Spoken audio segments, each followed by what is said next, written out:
Hello students, good evening everyone. तो last video में हमने पढ़ा था रिफ्रैक्शन ऑफ लाइट। ठीक है, तो उसमें लास्ट में मैंने आपको दो कंडीशन बताई थी कि जो लाइट रेयरर से डेंसर जाती है वो टुवर्ड्स द नॉर्मल होती है, और जो लाइट डेंसर से रेयरर जाती है वो अवे फ्रॉम द नॉर्मल होती है। आज इसकी दो बहुत इंपॉर्टेंट एप्लीकेशन हम करेंगे। तो उसकी पहली एप्लीकेशन है ये, ठीक है। इसका एक्सप्रेशन, इसका डायग्राम अपने सिलेबस में है लेकिन एक्सप्रेशन अपने सिलेबस में नहीं है, लेकिन फिर भी हम एक्सप्रेशन को करेंगे, ठीक है, क्योंकि वो काम आएगा आपके एनटीएससी में। ठीक है, देखो इस लाइन का मतलब क्या है, रियल डेप्थ और अपेरेंट डेप्थ का। ठीक है, वो देखिए आप पेपर ध्यान से। रियल डेप्थ और अपेरेंट डेप्थ में क्या फर्क होता है, देखो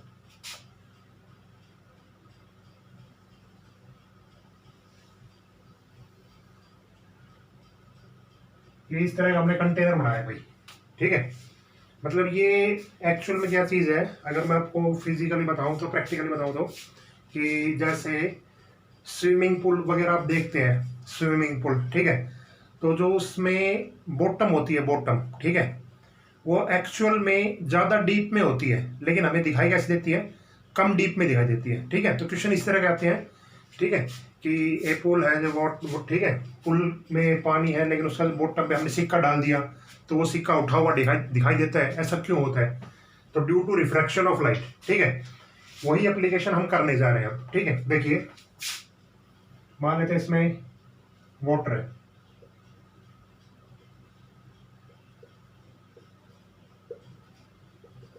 इसका रिफ्रैक्टिव इंडेक्स है N2। रिफ्रैक्टिव इंडेक्स मैंने उस टाइम बताया था आपको, ठीक है, और बाहर का रिफ्रैक्टिव इंडेक्स कितना है, N1। ठीक है, लाइट जा रही है, मान लेते हैं ये इसकी रियल डेप्थ है, और इस रियल डेप्थ को मैं लिख रहा हूं D से।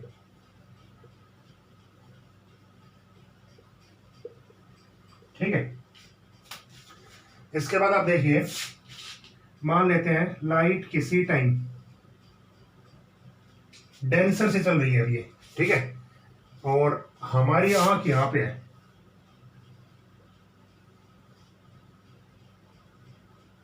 ये ह्यूमन आई है जो इसके बॉटम को देख रही है। ठीक है, तो यहां से देखो, यहां से हमने एक नॉर्मल डाला क्योंकि लाइट ने अपना मीडियम चेंज करेगी। अब लाइट अपना क्या चेंज करेगी, मीडियम, मींस इस पार्ट से दिस पार्ट क्या कहलाता है, डेंसर। ठीक है, और ऊपर वाला पार्ट कौन सा है, रेयर। तो डेंसर से रेयर जब रे चलेगी तो नॉर्मल हमने डाल दिया, ये नॉर्मल हो गया।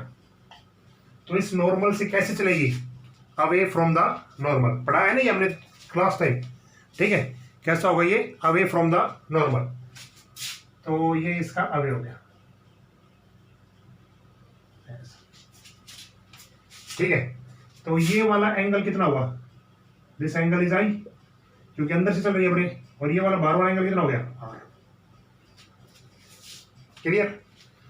ठीक है, पहले वाला एंगल कौन सा होगा, आई, और बाहर वाला एंगल कौन सा होगा, क्योंकि रिफ्रैक्शन हो गया तो आर। ये एंगल आई है तो ये एंगल भी कितना हो जाएगा, आई। ठीक है, अल्टरनेट एंगल जो आपने पढ़े हुए हैं ज्योमेट्री से, आई। अब देखिए, अब ये ह्यूमन आई यहां से देख रही है,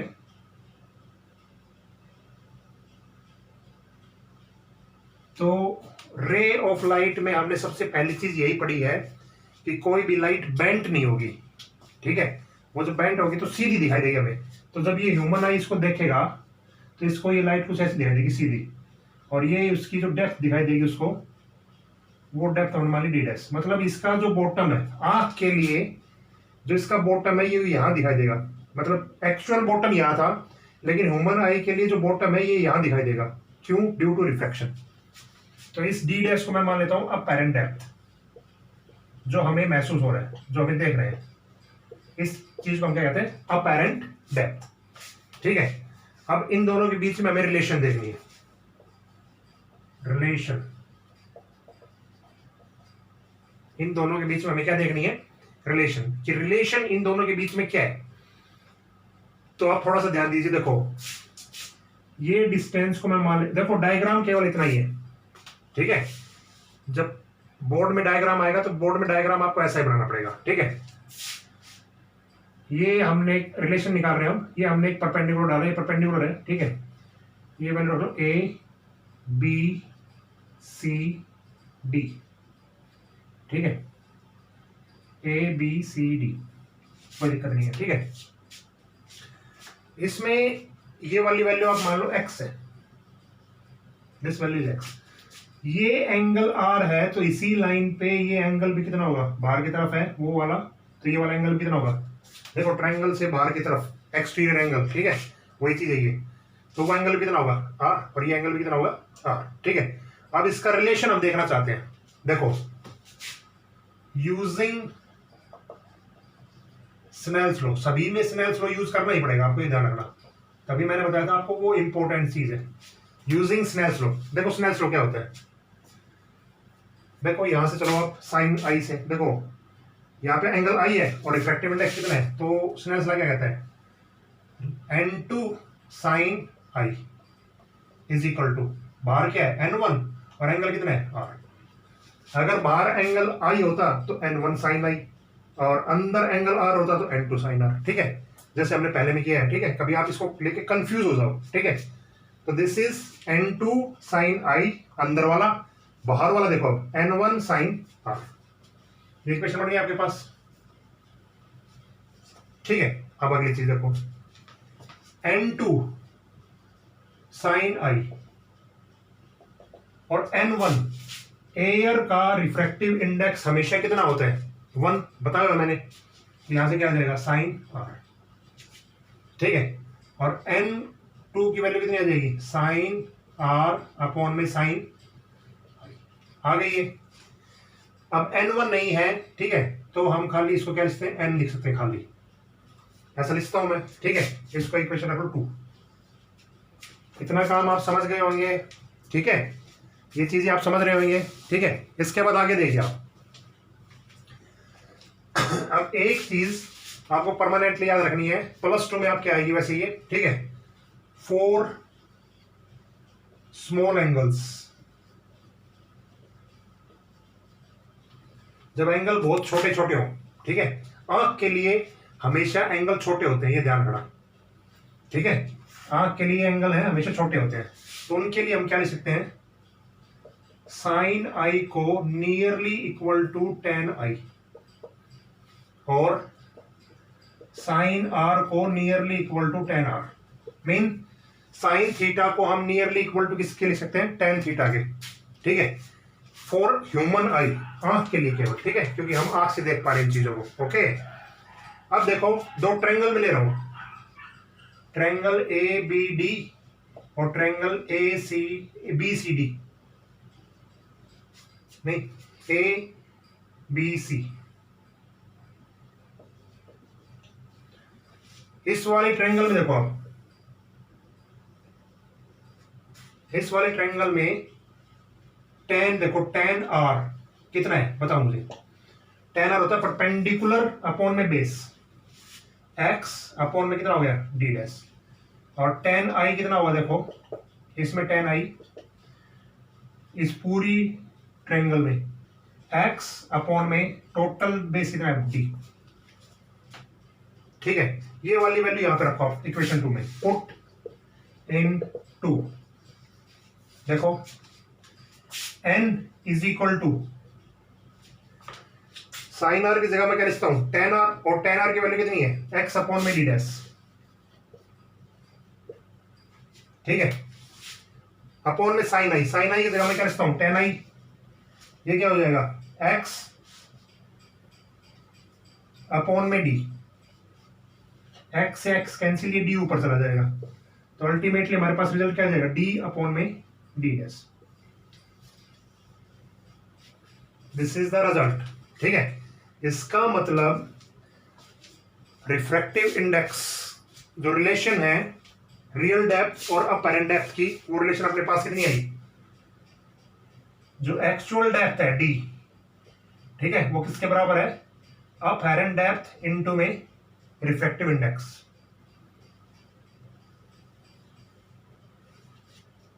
ठीक है। तो आपकी बुक में 10th की बुक में आपको जनरली ऐसा मिलेगा x अपॉन में y, ठीक है। वो x क्या होगी, रियल डेप्थ, और y क्या होगी, अपरेंट डेप्थ। मतलब एनसीईआरटी बुक में आपका ऐसा बता रखा होगा, ठीक है। क्लियर ये चीज, ठीक है। फिर भी थोड़ा सा डाउट लगे तो आप मेरे से पूछ सकते हैं, या इस वीडियो को आप दोबारा देखें, है आसान सा काम, ठीक है। इस पे क्वेश्चन होंगे वो आसान से होंगे, आप कर भी लेंगे, ठीक है। अगली चीज देखिए, ये पहली एप्लीकेशन थी इंपॉर्टेंट, इसके क्वेश्चन होंगे वो आप ट्राई करना, क्योंकि n आपको मिलेगा या n निकालना मिलेगा, रियल डेप्थ और अपरेंट डेप्थ रखी होगी, तीन चीजों में से दो चीज आपको गिवन होगी।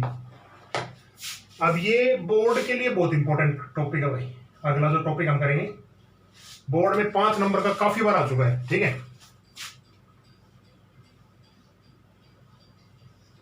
इसको ध्यान से देखना, रिफ्रैक्शन थ्रो,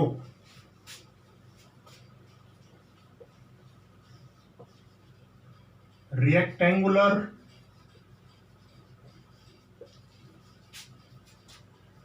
ग्लास स्लैब,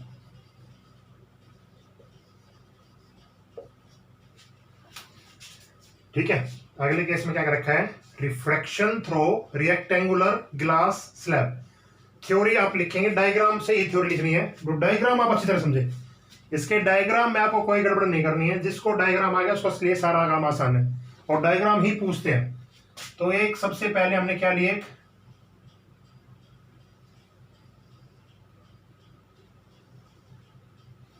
एक रेक्टेंगुलर ग्लास स्लैब लिया, ठीक है। This is a rectangular slab,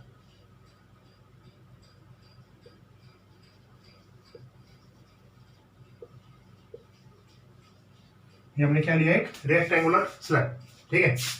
बीचों बीच हमने एक नॉर्मल डाल दिया, ठीक है, ताकि आपको याद रहे नॉर्मल, ठीक है। कोई इंसिडेंट लाइट गिरी इस स्लैब के ऊपर with angle I, with angle I, ठीक है। ये इंसिडेंट लाइट है। अब आप मुझे ये बताइए, ऊपर वाला पार्ट कौन सा है, रेयर, और अंदर वाला पार्ट कौन सा है, डेंसर। गिलास है ना, यहां का रिफ्रैक्टिव इंडेक्स n2 और यहां का रिफ्रैक्टिव इंडेक्स क्या होगा, n1, ओके।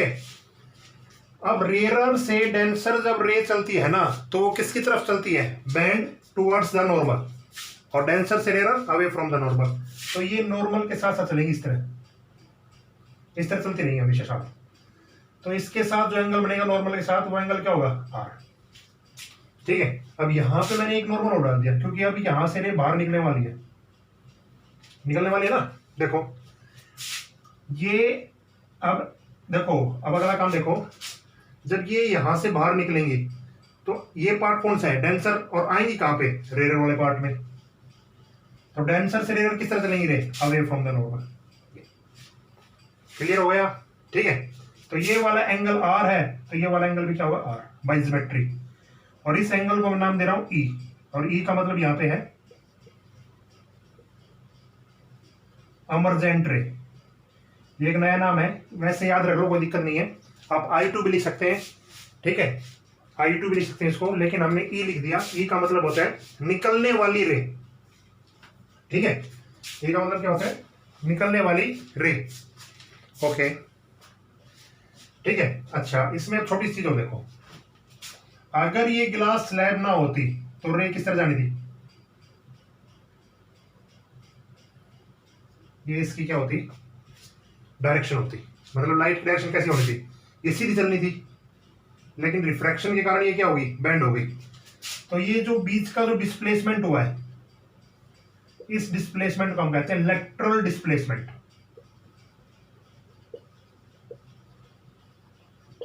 ठीक है। और इसको हम कहते हैं नॉर्मल शिफ्ट। दोनों के मैथमेटिकल इक्वेशन आपको बताएंगे अभी, ये भी आपके सिलेबस में नहीं है, वैसे डायग्राम ही आपके सिलेबस में है ये, और उसका प्रूफ। क्या ये चीज समझ में आई आपको, डायग्राम बताइए, डायग्राम में केवल इतना ही था, डायग्राम में गड़बड़ नहीं करनी, बस आपको इतना कंसेप्ट आपको याद रहना चाहिए, रेयर से denser towards the normal and denser से rare away from the normal, ठीक है। अब इसकी थ्योरी आप आराम से लिख सकते हैं, बुक में देख देख के लिख लेना, ठीक है, 2-4 लाइनें, प्रूफ देखिए आप इसका।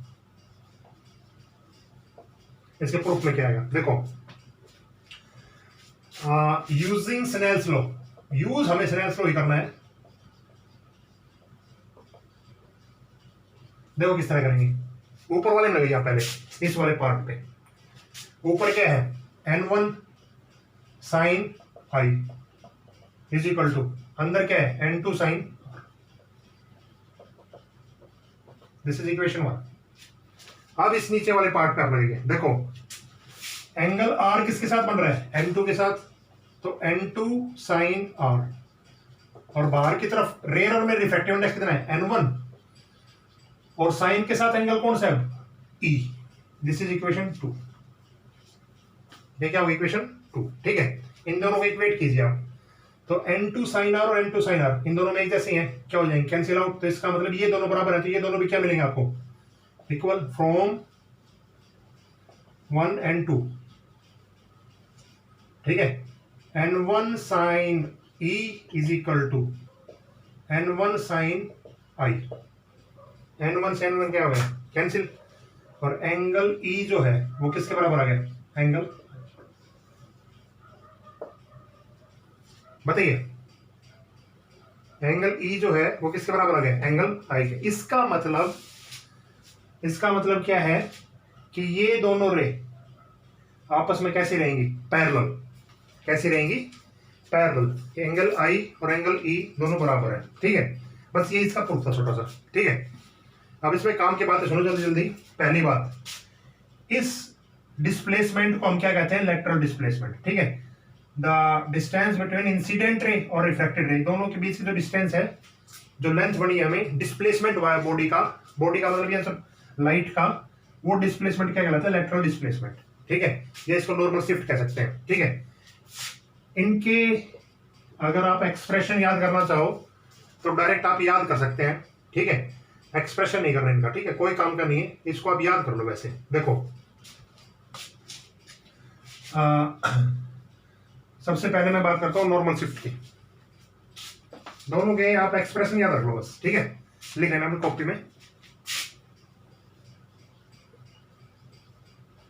नॉर्मल शिफ्ट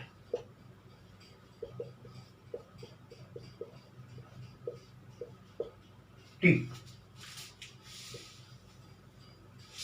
ठीक है।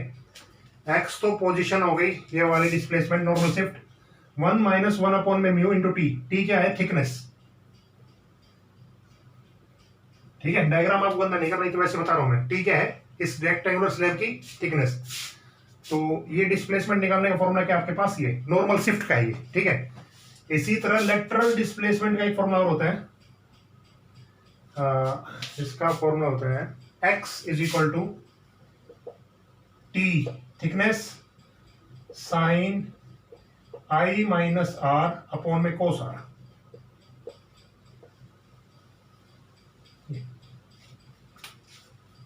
X is equal to T sine I minus R upon में कोस आर। तो ये फॉर्मूला ज्यादा यूज नहीं होता, ये फॉर्मूला बहुत यूज होता है काफी बार, ठीक है, शिफ्टिंग के दौरान, क्योंकि हम डिस्प्लेसमेंट नहीं कहेंगे, न्यूमेरिकल जब आएगा ना तो NTSC लेवल पे, तो उसमें शिफ्ट वाला आ सकता है, शिफ्ट वाला, तो इसमें आप डायरेक्ट रिलेशन ये पुट कीजिए, आपका काम हो जाएगा, ठीक है।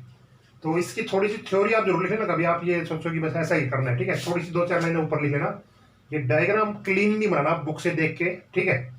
डायग्राम समझ में आ गया तो बुक में क्या पता है यहां से स्टार्ट कर रखा इस तरह, ठीक है, इस तरह ले रखा हो। बात एक है, वो लाइट आप यहां से ले लो, चाहे लाइट आप यहां से ले लो, कोई दिक्कत नहीं है, आपको क्या दिक्कत, क्या लेना देना, ठीक है। और ये प्रूफ दे रखा उसका, तो ये आप कर लेना, ठीक है। और रियल डेप्थ और अपरेंट डेप्थ, तो दोनों टॉपिक आप करने, बहुत इंपॉर्टेंट टॉपिक है, क्वेश्चन बनेंगे तो इन्हीं से बनते हैं, ठीक है, NTSC में भी। ओके, आज के लिए गुड नाइट, ठीक है। और इनके क्वेश्चन ट्राई कर लेना आप, ठीक है, थोड़े से।